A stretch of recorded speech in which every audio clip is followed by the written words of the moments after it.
ሰላም ውድ ተመልካቾች ሁላችሁም ደህና እንደሆናችሁ ተስፋ አደርጋለሁ።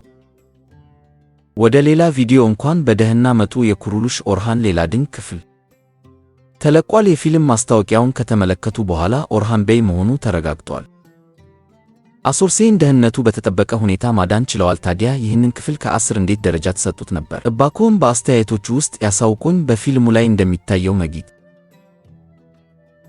ፋትማን በሰይፍ ደበደበች። ፋትማን ማን ያድናታል?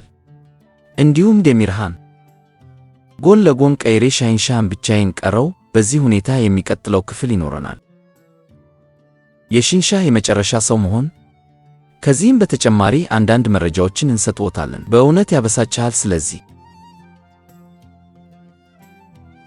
ቪዲዮውን እስከ መጨረሻው መመልከትዎን አይርሱ። እስካሁን ለቻናሉ ካልተመዘገቡ አሁኑኑ ሰብስክራይብ ያድርጉ እና ቪዲዮውን ላይክ ያድርጉ። ውድ ተመልካቾች በመጀመሪያ ስለ ፋትማ እናውራ። ምንም እንኳን ጉዳት ቢደርስባትም በሸጊት ይህንን አስታውስ፣ ፋትማ ምንም ነገር አይደርስባትም። ፍላቪየስ በሰዓቱ እዚያ ደርሶ ፋትማን ያድናታል። ሻሂንሻህን በተመለከተ የሚቀጥለው ክፍል የመጨረሻው እንደሚሆን በጣም አይቀርም። ምክንያቱም እሱን የደገፉት ጨዋዎች አሁን ጀርባቸውን ይሰጡታልና እሱ ብቻውን ይቀራል። በመጨረሻም በኦርሃን ቤይ ይገደላል። አንድ ሰው ጠንካራ እስከሆነ ድረስ ሁሉም ሰው ከጎኑ እንደሆነ አስታውሱ። ነገር ግን አስቸጋሪ ጊዜ ሲመጣ የቅርብ ጓደኞቻቸው እንኳን ሊሸሹ ይችላሉ።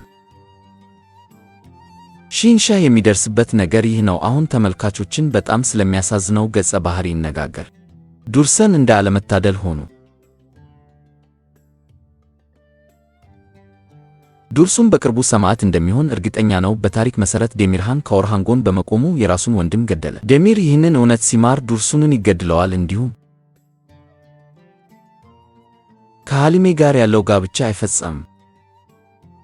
አዎ ውድ ተመልካቾች የዛሬውን ቪዲዮ ጨርሰናል።